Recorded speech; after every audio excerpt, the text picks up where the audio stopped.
En el nombre del Padre, del Hijo y del Espíritu Santo. Amén. Ave María Purísima. Estimados hermanos, estamos en el primer domingo después de Pascua, la octava de Pascua. Toda esta semana fue una semana, se puede decir, de fiesta por la resurrección de nuestro Señor.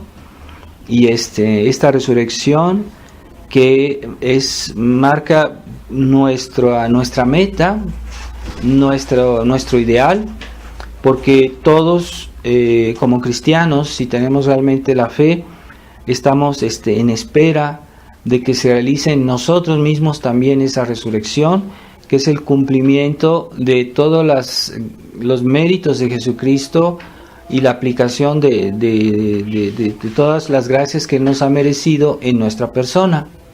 El día que Dios quiera que todos nosotros, el día del juicio final, resucitemos y que vayamos al cielo con Dios, y eso será la plenitud de nuestra felicidad y del cumplimiento de las promesas de nuestro Señor en nosotros, la aplicación de su redención en nosotros, y se puede decir la victoria total de Jesús sobre el mal y todo lo que es malo y todo lo que está mal en nosotros, ¿verdad? Porque tenemos en nosotros, a veces ya con el bautismo pues recibimos la gracia, pero la victoria todavía no es total hasta que realmente de nuestro cuerpo sea excluido toda la tendencia al pecado, todas nuestras debilidades, y que nuestro cuerpo sea transformado y sea hecho un cuerpo que ya no puede morir, que ya no puede sufrir, que ya no puede,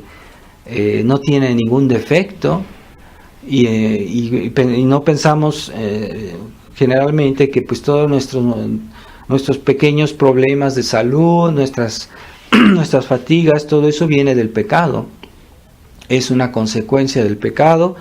Por eso hay sufrimiento en la tierra, pero el sufrimiento pues es un mal menor si se compara al pecado, porque el sufrimiento mismo es un castigo del pecado.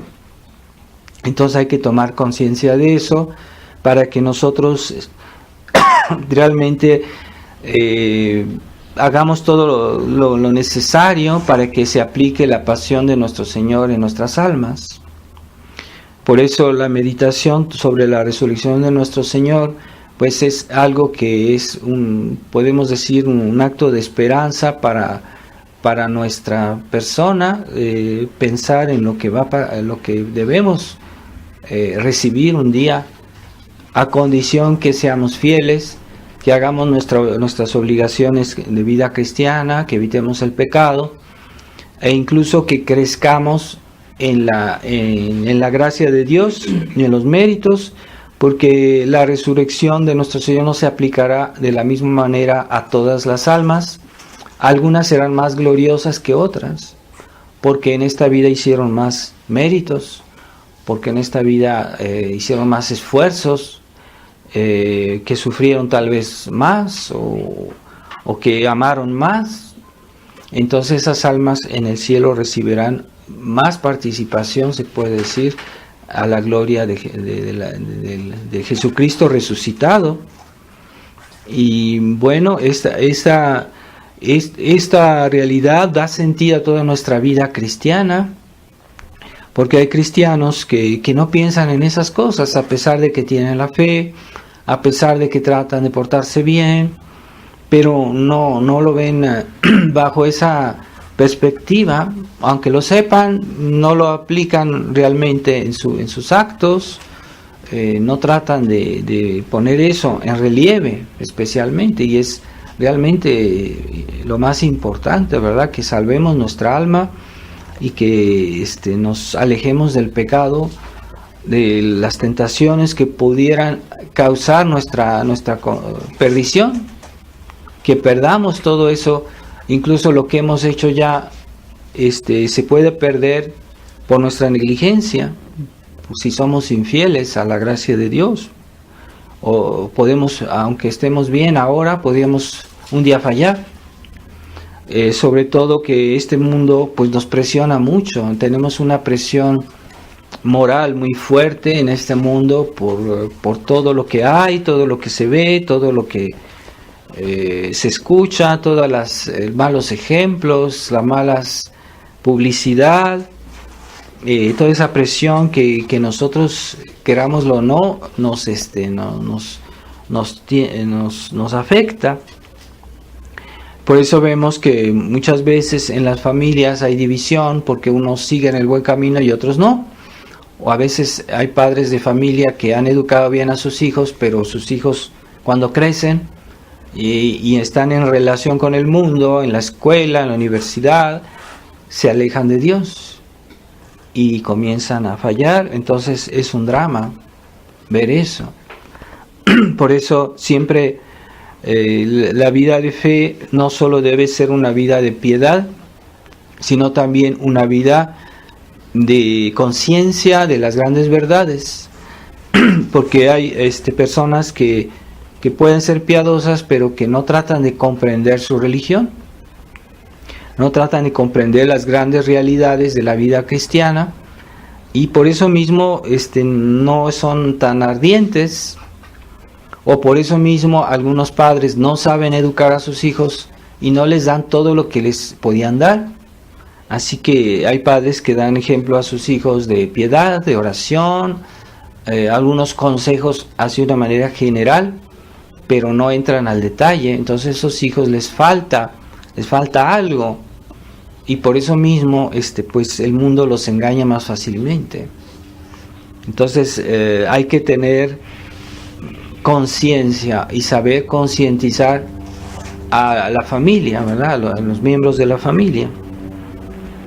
Conciencia de las grandes verdades de nuestra fe, y pues la gran victoria nuestra sobre el mundo, como dice la palabra de Dios, es nuestra fe en Jesucristo.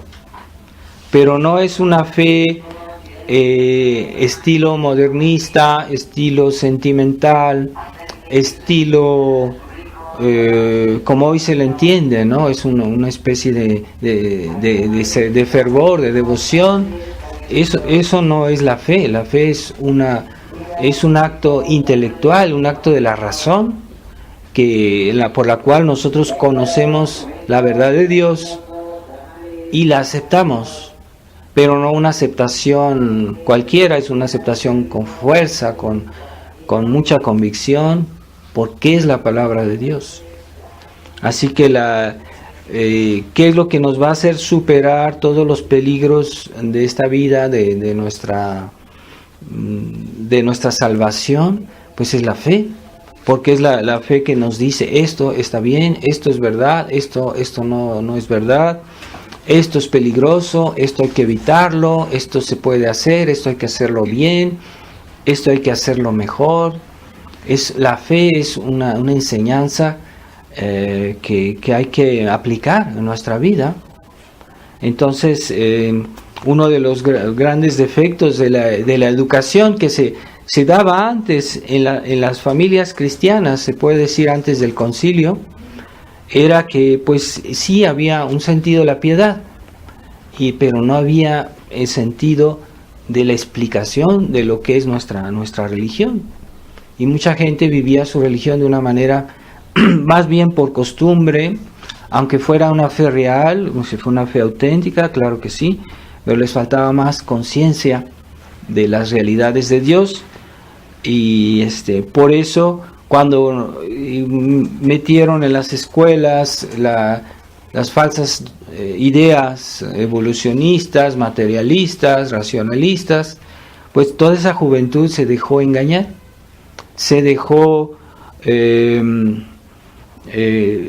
envolver por esa filosofía moderna, por ese liberalismo, por esa falsa ciencia que hoy el mundo hace alarde de eso, y que está fundado en la ciencia, una ciencia sin Dios, que en realidad la verdadera ciencia es perfectamente compatible con la fe. Y hay que hacer resaltar que muchos grandes científicos, incluso actualmente, muchos científicos, de los grandes científicos, son creyentes, Los grandes, realmente auténticos, personas que tienen conocimiento de la ciencia, son gente creyente. Pero la prensa, los medios de comunicación siempre lo presentan de otra manera. Presentan a esas personas como que si no fueran creyentes. Es una guerra de publicidad, de engaño, de estafa, para que la gente crea que la ciencia está divorciada de Dios. Pero no es así. La verdadera ciencia lleva a Dios. Porque si es auténtica, pues trata de explicar todo lo que hay en el mundo, en la naturaleza, y eso naturalmente lleva a conocer a Dios. Cuando vemos la belleza de las obras de Dios, las maravillas, pues eso nos debería llevar a dar gracias a Dios o a amarlo más. Y es lo contrario que hoy han inculcado a la gente, a la juventud, y en lugar de que eso les inspire amor de Dios, pues no les inspira nada, pero es una deformación intelectual, es una aberración en la mente, ¿verdad? Es como ver algo y no como un hijo que existe gracias a sus padres, pero que el hijo no reconoce a sus padres. Es una cosa absurda. Y así, pues el hombre ha llegado a aceptar cosas las más absurdas en nuestra época. Y creerse inteligentes, pero es una tontería total, ¿verdad? Y ver la creación de Dios, la obra de Dios, y no hacer referencia a Dios. Y así como un alfarero deja siempre en sus obras, pues la huella de sus dedos se puede comprobar científicamente. Pues así también la obra de Dios también da testimonio de un autor de gran bondad, de bondad grandísima, infinita. Pero ya la ceguedad, la soberbia humana, ya no lo ven, dicen no verlo, o no quieren reconocerlo, aunque en el fondo saben que hay un Dios. Pero aquellas personas que viven mal, que viven en el pecado, pues sería reconocer que toda su vida ha sido un error, y entonces prefieren decir que no hay Dios. Es una solución de comodidad, una solución para un pretexto para seguirse justificando. Eso es muy común hoy, pero hay teólogos que dicen que los verdaderos ateos no existen, pero pueden llegarse a autoenceguecer, a autoengañarse. Muchas personas pueden autoengañarse, pero eso no los justifica, no quiere decir que no sea culpable esa ceguedad, ¿verdad? O sea, por pura soberbia uno puede tratar de justificarse, pero uno sabe en el fondo que ha obrado mal, o que está mal, lo que él dice o lo que él hace. Entonces, realmente debemos darle importancia a esta verdad de nuestra fe, de la resurrección de nuestro Señor, porque ahí es donde Él manifestó con más claridad que Él era Dios, que Él mismo resucitó por su propio poder, y pues ¿quién puede hacer eso con dificultad? Podemos darle la salud de una persona que está enferma. Con más dificultad sería resucitar un muerto cualquiera, pero es todavía más difícil resucitarse a sí mismo, alguien que murió. Nuestro Señor quiso dar esa prueba.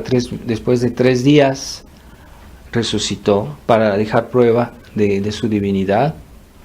Así que los mismos apóstoles les pareció eso difícil, pero tuvieron que rendirse a la evidencia cuando nuestro Señor se apareció y les mostró, y delante de ellos comió lo pudieron tocar, lo pudieron ver, como constatar que no era un espíritu, que era realmente Él, en cuerpo y alma y divinidad. Entonces, pues eso confirma nuestra fe. La duda, como dicen los padres, la duda de Santo Tomás vino a ser para nosotros un beneficio porque confirma nuestra fe. El hecho que Santo Tomás haya metido sus dedos en el costado de nuestro Señor y en las heridas de los clavos, pues eso vino a confirmar nuestra fe de nosotros. Bienaventurados los que sin ver han creído. Entonces debemos agradecer a Dios esta realidad. Y además todos los discípulos, porque no eran solo los apóstoles, eran también los discípulos, que eran muchos. Todos vieron a nuestro Señor, lo tocaron y constataron hasta el día de su ascensión que Él era realmente y tenía las heridas de su pasión, de sus clavos y su costado. Y todos prácticamente murieron mártires, dando testimonio de la veracidad de su testimonio. Cómo una persona va a dar la vida por un hecho que nunca sucedió. No, eso es un testimonio muy fuerte, y además no es uno o dos, sino prácticamente todos los apóstoles fueron mártires, pues todos. Y los discípulos, hubo muchísimos que dieron su vida en testimonio de eso, ¿verdad? ¿Cómo yo voy a dar vida en testimonio de algo que no es?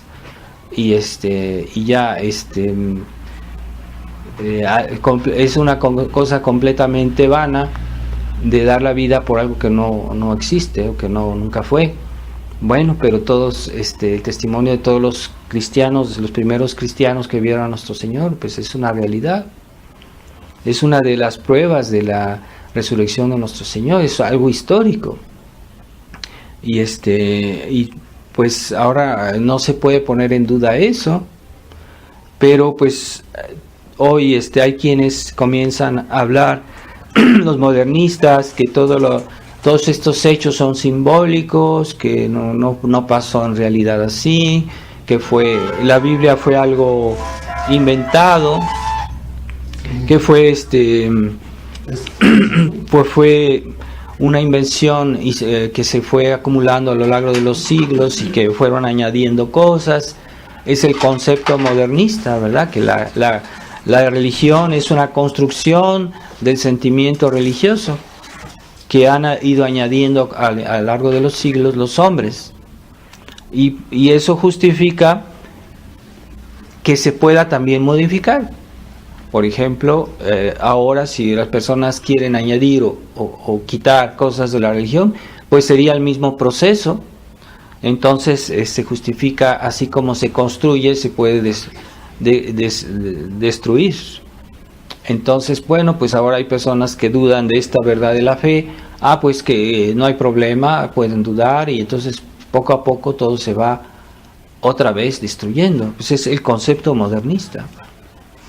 Pero no, el concepto católico de la fe es que la fe es una adhesión a las verdades que Dios nos ha revelado por su iglesia, y que es algo estable, porque son cosas que sucedieron, y que una vez que sucedieron, pues ya no puede decir uno que hay que cambiarlo o decir que pasó de otra manera, porque en realidad sucedió. Entonces, el concepto modernista, nada es estable, pero es como decir a los católicos que ustedes viven de sus imaginaciones.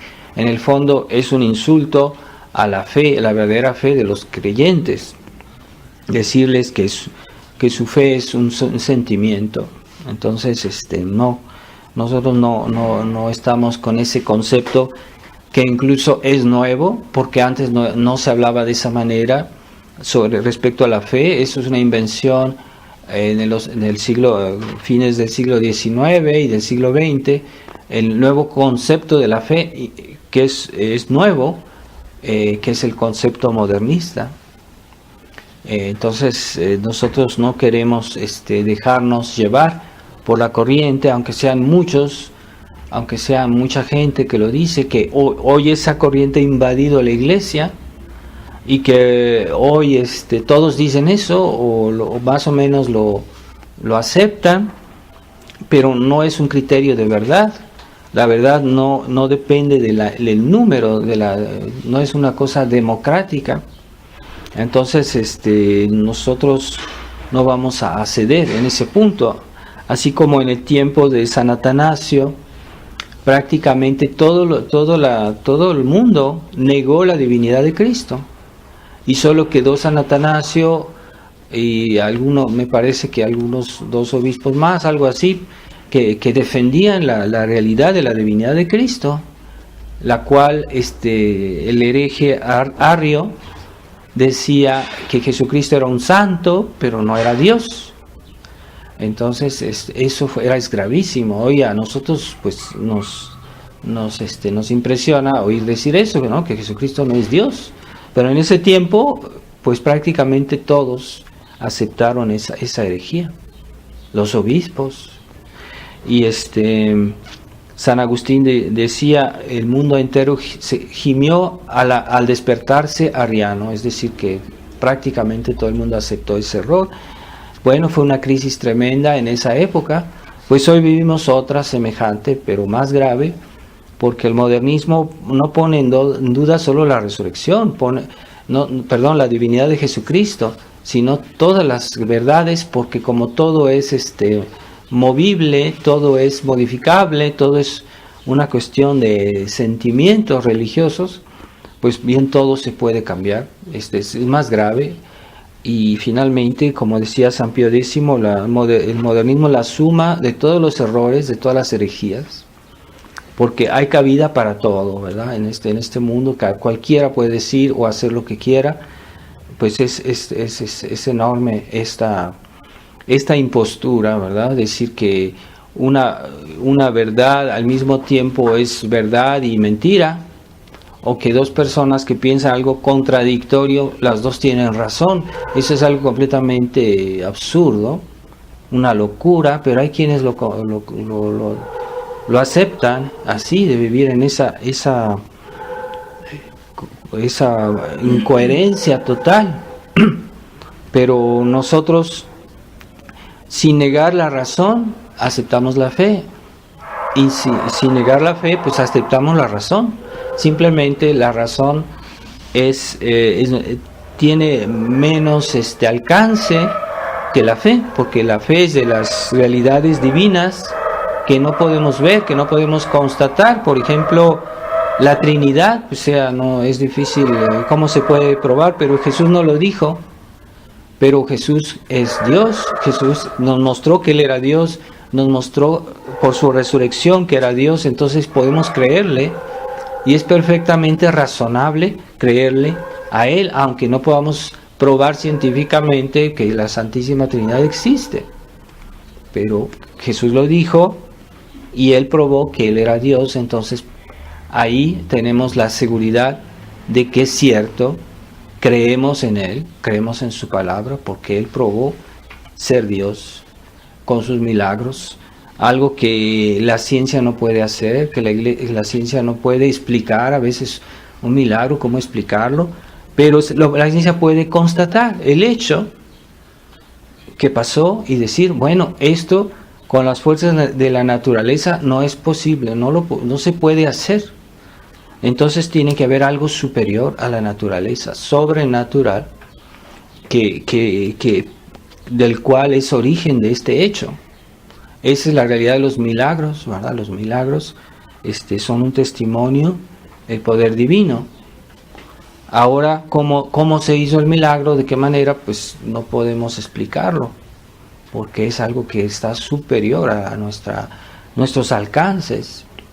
Así que nosotros creemos en todo lo que Dios dice, porque Dios no se puede equivocar, pero sí podemos comprobar que Dios hizo esos milagros para probarnos que podíamos creerle, que debíamos creerle. Así que la resurrección no es un hecho simbólico, es un hecho histórico, comprobable, absolutamente cierto, se puede decir científico también, porque toda esta prueba de la resurrección fue un hecho físico, visible, constatable, por eso Santo Tomás tocó a nuestro Señor. Entonces realmente es el fundamento de nuestra fe, ¿verdad? La resurrección de nuestro Señor, la más grande argumento de nuestra fe. Hay otros, pero ese es el más importante, el más así como el fundamento de toda nuestra religión, de nuestra fe, pues pero no es un hecho simbólico y no es un hecho así que dependa puramente de un sentimiento religioso. No, esto depende de un hecho histórico. Sucedió hace 2000 años. Así que, y además es una promesa, se puede decir, también el objeto de nuestra esperanza, de nuestra resurrección, el día del juicio final, para aquellos que creen, para aquellos que aman según Dios, bien, tienen ahí un motivo de gran alegría y de consolación. Vamos a pedirle a Nuestra Señora que nos dé esa confianza, esa fe y esa reflexión sobre este hecho, porque a veces hay cosas que sabemos, pero en las cuales no reflexionamos y no vemos todas sus consecuencias, la amplitud de un hecho, ¿verdad? Entonces, falta de reflexión nos hace mucho daño, esa falta de reflexión sobre las realidades de nuestra vida cristiana. Debemos pensar en ellas y tratar de comprender lo más que se pueda para que en nuestra vida pues eso tenga más consecuencias y efectos buenos. Vamos a pedirle a Nuestra Señora que nos dé una gran fe y que nos haga reflexionar sobre la realidad de la resurrección de nuestro Señor. Ave María Purísima, en nombre del Padre, y del Hijo, y del Espíritu Santo. Amén.